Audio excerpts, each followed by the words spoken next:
करड़ी में 5 रहेगा, करड़ी में 5 रहेगा, करड़ी में 5 रहेगा, कहां तक? अनंत तक। तो उसका आंसर मेरे प्यारे दोस्त क्या हो जाएगा? 5 हो जाएगा। ठीक है ना, इस क्वेश्चन का आंसर हो गया करड़ी में 5, करड़ी में 5 अनंत बार रहेगा, तो उसका आंसर वही चीज होगा जो करड़ी में रहेगा। ठीक है ना, यहाँ पे क्वेश्चन नंबर देखिए तीसरा क्या रहा है कि करड़ी में 7, करड़ी में 7, करड़ी में 7, करड़ी में 7, कहां तक भैया? अनंत तक। तो बस इस क्वेश्चन का आंसर कितना हो जाएगा? 7 हो जाएगा। ऐसे ही क्वेश्चन में सॉल्व कराऊंगा और पूरा वीडियो को ध्यान से देखिएगा। और यहाँ पे एक ट्रिक बताया हूं, जो ये क्वेश्चन दूसरा है, यहाँ से देखिए क्वेश्चन यहाँ से दूसरा है और इसका तरीका अलग होगा और इस क्वेश्चन का तरीका अलग होगा। मेरे प्यारे दोस्तों ध्यान से देखिएगा, यहाँ पे देखिएगा अगर करड़ी में 5, करड़ी में 5 कहां तक रहेगा? अनंत तक रहेगा, तब तो उसका आंसर आपको 5 बता देना है। ठीक है, अगर करड़ी में 7, करड़ी में 7, करड़ी में 7 रहेगा, चाहे कुछ भी रहे यहाँ पे, और वो कहां तक रहेगा? अनंत तक रहेगा, तो उसका आंसर वही होगा जो उस करड़ी में होगा। ठीक है ना, यहाँ पे देखिए एक क्वेश्चन और मैं लिखा हूं मेरे प्यारे दोस्त की करड़ी में 11, करड़ी में 11, करड़ी में 11। ठीक है ना, और कहां तक है दोस्त? अनंत तक है। तो जब अनंत तक कोई भी संख्या दिया रहेगा करड़ी में और उसका गुणनखंड या फिर कोई आपको लगेगा कि नहीं हमको तो नहीं आ पाएगा भाई, ये इस क्वेश्चन को छोड़ देना है यूपीपी री एग्जाम में,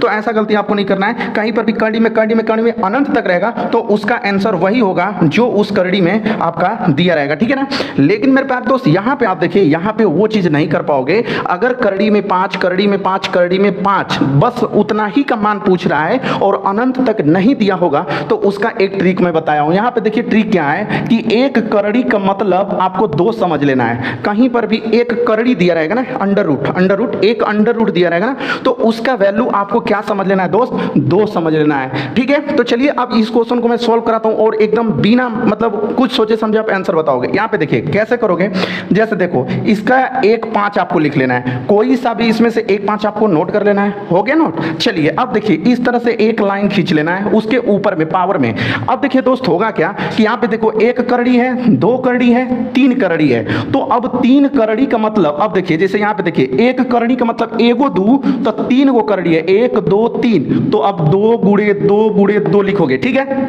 तो अब देखो यहाँ पे लिख लो 2 गुणे 2 गुणे 2। ठीक है, अब नीचे भी लिख लो 2 गुणे 2 गुणे 2 और बस ऊपर में -1 कर लेना है। ऊपर में कितना कर लेना है? -1। अब देखिए कैसे लगाओगे 5, अब देखो 2 दूना के 4, 4 दूना के 8, तो ऊपर होएगा 8 माइनस का 1 और नीचे क्या हो जाएगा? 8 हो जाएगा। तो इसको कैसे सॉल्व कर दोगे? लिख दोगे 5 और देखो 8 में से 1 घटाओगे तो क्या मिलेगा? 7 और नीचे क्या मिल जाएगा? 8। तो इस तरह के क्वेश्चन को ऐसे लगाओगे, जब अनंत तक नहीं दिया रहेगा तब, और जब अनंत तक दिया रहेगा तो वही उसका आंसर हो जाएगा। मेरे प्यारे स्टूडेंट ध्यान से देखिएगा और मैं एक क्वेश्चन कराता हूं और भी आसान तरीके से बताऊंगा। ध्यान से देखिएगा, जैसे यहाँ पे चौथा क्वेश्चन हो गया, तो अब हम लोगों का क्वेश्चन नंबर 5 रहेगा। और वो क्वेश्चन नंबर 5 क्या रहेगा? ध्यान से देखिएगा, जैसे करड़ी में 7, करड़ी में 7, करड़ी में 7, खूब लिख लो, जहां तक मन करे वहां तक एकदम लिखते रहो, कोई दिक्कत नहीं है। करड़ी में 7, करड़ी में 7 और बस इतने ही का मान पूछेगा, बस इतने ही का बोलेगा कि इतना का वैल्यू ज्ञात करिए। री एग्जाम यूपी पुलिस में आ सकता है, कहीं किसी भी वन एग्जाम में आ सकता है मेरे प्यारे दोस्तों। तो ध्यान से पूरे वीडियो को देखिएगा और हाँ, चैनल पे पहली बार हो तो चैनल को सब्सक्राइब करके बेल आइकन प्रेस कर लीजिएगा और दोस्तों में शेयर कर दीजिएगा। ठीक है, यहाँ पे देखिए मैं आपको एक शॉर्टकट तरीका बताऊंगा। ये तो जो इतना मैं समझाने के लिए बताऊं कि आपको समझ में आ जाएगा। ठीक है, चलिए मैं अब देखो क्या होता है, यहां से किसी भी एक 7 को ले लो, ले लिया भैया। अब देखिए ये भी 2 है, मैंने बोला ना यहाँ पे करड़ी का मतलब क्या लिखोगे? 2 लिखोगे। तो यहाँ पे देखो एगो 2 यहाँ है, 2 यहाँ है, 2 यहाँ है, 2 यहाँ है और 2 यहाँ है। तो अब सबका गुणा कर दो और यहाँ ऐसे कर लो। अब देखो 2 दूना 4, 4 दूना 8, 8 दूना 16, 16 दूना 32 और नीचे लिख लो भैया 32 और 32 से 1 कम कर दो, ऊपर क्या हो जाएगा? 31। बस ये आपके क्वेश्चन का आंसर हो जाएगा। ठीक है, चलिए इसका अगला क्वेश्चन बता रहा हूं, नेक्स्ट क्वेश्चन। देखिए दोस्तों, जो ये क्वेश्चन आप देख रहे हो ना, अंडर रूट का 6, अंडर रूट का 6, अंडर रूट का 6, अंडर रूट का 6। अब देखो एक ही चीज गलती करते हो आप लोग, क्या करते हो? यहाँ पे देख लेते हो ना कि क्या अनंत है कि नहीं है, तो इसमें अनंत नहीं है, तो आपको क्या करना है? एक 6 लिख लेना है। अब देखो करड़ी का मतलब 2 समझना है, तो यहाँ पे 2 ही समझ लो, यहाँ पे भी 2 समझ लो, यहाँ पे भी 2 समझ लो और यहाँ पे भी 2। तो 2 दूना 4, 4 दूना 8, जैसे देखो 2 दूना 4, 4 दूना 8, 8 दूना 16। तो अब इसे करके नीचे लिख लो 16 और 16 से 1 कम कर दो, बस 1 कम कर दो, बस यही आपके क्वेश्चन का आंसर हो जाएगा। ठीक है, यहाँ पे देखिए अंडर रूट का 19, अंडर रूट का 19, अंडर रूट का 19 और अनंत तक दिया रहेगा तो बस 19 आंसर हो जाएगा, और अनंत तक नहीं दिया रहेगा तो थोड़ा सा दिमाग लगाओ, यहाँ पे 19 लिखो। अब ऐसे कर लो, अब देखो 2 दूना 4, 4 दूना 8, 8 दूना 16, तो यहाँ पे लिख लो 16 और 16 से 1 कम कर दो, ऊपर लिख दो। बस इस तरह से क्वेश्चन को सॉल्व कर दोगे मेरे प्यारे दोस्तों। तो ये रहा एक पहला मतलब टाइप बोल दो या फिर ट्रिक बोल दो, जो भी बोल दो, जो भी समझ में आए। ठीक है ना, चलिए इसी वीडियो में मैं आपको पूरा और भी ज़्यादा क्वेश्चन कराऊंगा इसी वीडियो में। मैं बताऊंगा कि यहाँ पे अगर 12 दिया रहेगा, ठीक है ना, यहाँ पे 6 की जगह पे 12 दे देगा दोस्त, 13 दे देगा, जिसे जिसका कि क्रमागत गुणनखंड हो जाएगा, ठीक है ना, उसको मैं बताऊंगा। तो चलिए अभी इसके आगे मैं बताता हूँ, ध्यान से देखिएगा। इस तरह का जो क्वेश्चन दिया रहता है ना, कभी कभी आप लोग एग्जाम में देखे होंगे कि करड़ी में 12 प्लस करड़ी में 12 प्लस करड़ी में 12 प्लस करड़ी में 12 अनंत तक दिया रहेगा, इनफाइनाइट तक, और पूछेगा ना कि इसका वैल्यू क्या होगा। बहुत लड़के ना लगते हैं अपना दिखाने, दिमाग लगाने के, विस्तार से लगाएंगे। भैया विस्तार से लगाने वाला बात नहीं है, सिंपल काम करना है कि इसमें से कोई एक 12 को आपको ले लेना है, ठीक है। जैसे एक किसी भी एक 12 को आप ले लीजिए, मैं समझा रहा हूं इसलिए थोड़ा सा टाइम भी लग सकता है। अब इस 12 का भैया क्रमागत गुणनखंड कर दीजिए। क्रमागत गुणनखंड का मतलब समझते हैं ना, जैसे देखिए 3 चौको 12, ध्यान से समझिएगा। कोई भी एक 12 को ले लीजिएगा और उस 12 का क्रमागत गुणनखंड कीजिएगा, और जो बड़ा वाला मान आएगा वही आपके क्वेश्चन का क्या हो जाएगा दोस्त, आंसर हो जाएगा, ठीक है ना। समझ में आया कि नहीं आया। जैसे देखिए अगला क्वेश्चन, देखिए 2 नंबर का क्वेश्चन देखिएगा। जैसे मान लीजिए आगे यहाँ पे दे दिया 20 प्लस का अंडर रूट का 20 प्लस का अंडर रूट का 20, कितनों रहे कोई दिक्कत नहीं है, प्लस अंडर रूट का 20, और कहाँ तक दिया रहेगा, अनंत तक दिया रहेगा, ठीक है ना दोस्त। और इसका आपको मान पूछ रहा है, यूपी पुलिस एग्जाम आ गया, मान लीजिए कि पुलिस वाले एग्जाम देना है आपको, ठीक है ना, 23 तारीख से 31 तारीख के बीच में जो एग्जाम आपका होने वाला है।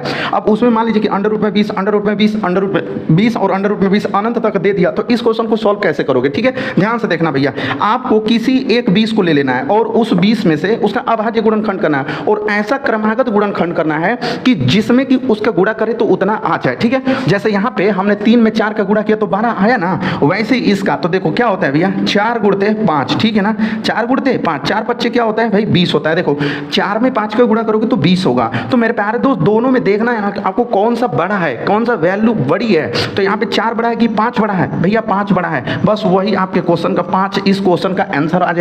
और बहुत विस्तार से लगाने की जरूरत नहीं है, वहां दिखाना नहीं है कि हम बहुत बड़का जानकार हैं, ठीक है। वहां पे किसी भी तरह से विकल्प में देखो, अब क्या होता है ना कि कभी कभी 4 भी दे देता है, तो 4 कब आप आंसर लगाओगे उसको भी मैं बताता हूं, ध्यान से देखिएगा।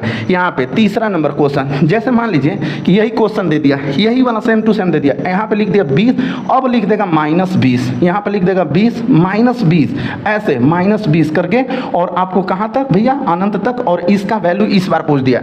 देखो एग्जाम में बहुत सारे क्वेश्चन होते हैं ना जो कंफ्यूजन कर देते हैं, जिससे सही से आप लगा नहीं पाओगे, ठीक है।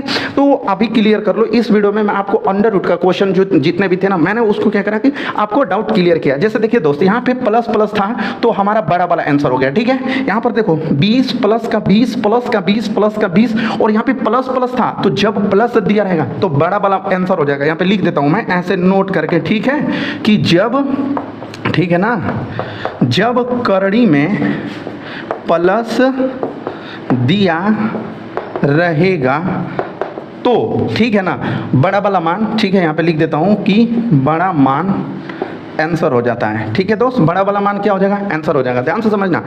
अब देखिए यहाँ पे वही चीज है, बट यहाँ पे हम लोग 20 को लिख लेंगे और उसका अभाज्य गुणनखंड करेंगे, तो क्या होगा 4 5 20। लेकिन मेरे प्यारे दोस्त मैंने क्या बोला कि जब प्लस रहेगा तो बड़ा वाला, देखो यहाँ पे 12 का खंड किए थे 3 चौको, तो बड़ा वाला आंसर आएगा क्योंकि प्लस में था। यहाँ पर भी प्लस प्लस प्लस था, तो हमारा आंसर कौन सा है, बड़ा वाला 5 आया। लेकिन अगर जब यहाँ पे क्वेश्चन में माइनस दे देगा, मेरे प्यारे स्टूडेंट ध्यान से समझना, जब माइनस दे देगा, यहाँ पर भी माइनस है, यहाँ पर भी माइनस है, मतलब माइनस दे देगा और अभाज्य गुणनखंड कहेगा, तो आपका छोटा वाला मान आंसर हो जाएगा। मतलब इस क्वेश्चन का आंसर कितना आएगा, तो 4 आ जाएगा। दोस्तों समझ में आ रहा है कि नहीं आ रहा है, वीडियो को में कमेंट करना, अगर नहीं समझ में आएगा तो मेरे को कमेंट करना, मैं फिर आपको समझाऊंगा, ठीक है। यहाँ पे देख लो 20 का करोगे क्या, अभाज्य गुणनखंड करोगे। अब उसमें जब माइनस रहेगा करड़ी में तो छोटा वाला आंसर होगा, और जब यहाँ पे प्लस रहेगा तो बड़ा वाला आंसर होगा। आई होप कि ये चीज समझ में आया होगा। चलिए एक क्वेश्चन और मैं करा देता हूँ आपको, 4 नंबर क्वेश्चन, ध्यान से देखना।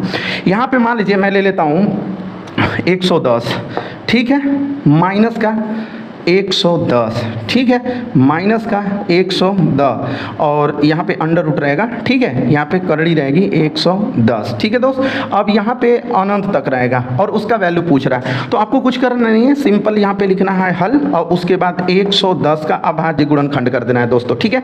और अभाज्य गुणनखंड क्या होगा, ऐसे होगा ना 10 गुणे 11, दोस्तों 10 गुणे 11 इसका अभाज्य गुणनखंड होगा। और जब करड़ी में माइनस दिया रहेगा, ठीक है ना, क्या दिया रहेगा भैया, जब करड़ी में माइनस प्रीवियस दिया रहेगा ना, तो दोस्त ये छोटा वाला जो वैल्यू है ना, जो छोटा वाला वैल्यू है वही आपके क्वेश्चन का आंसर हो जाएगा। समझ में आए ना? आई होप कि वीडियो आप लोगों को अच्छा लगा होगा और जितने भी मैंने ट्रिक बताए थे यूपीपी री एग्जाम के लिए और करड़ी का क्वेश्चन को आज मैंने क्लियर कराया। नेक्स्ट वीडियो में किसी और चीज का जैसा आप कमेंट करोगे वैसा मैं वीडियो दूंगा। जिस चीज में आपको परेशानी होती है ना, उस चीज का मैं वीडियो बना के आपकी परेशानी को दूर करूंगा मेरे प्यारे दोस्तों। तो चलिए चैनल को जल्दी से सब्सक्राइब करके अपने दोस्तों में शेयर कर दीजिएगा और वीडियो को लाइक करिएगा और ज्यादा से ज्यादा लोगों तक शेयर कर दो, क्योंकि टाइम बहुत कम है मेरे प्यारे दोस्त। ठीक है, चलिए हम इस वीडियो के अगले वीडियो में जैसा कमेंट आएगा वैसा मैं वीडियो लेकर आऊंगा। बाकी मिलते हैं अगले वीडियो में, तब तक के लिए जय हिंद।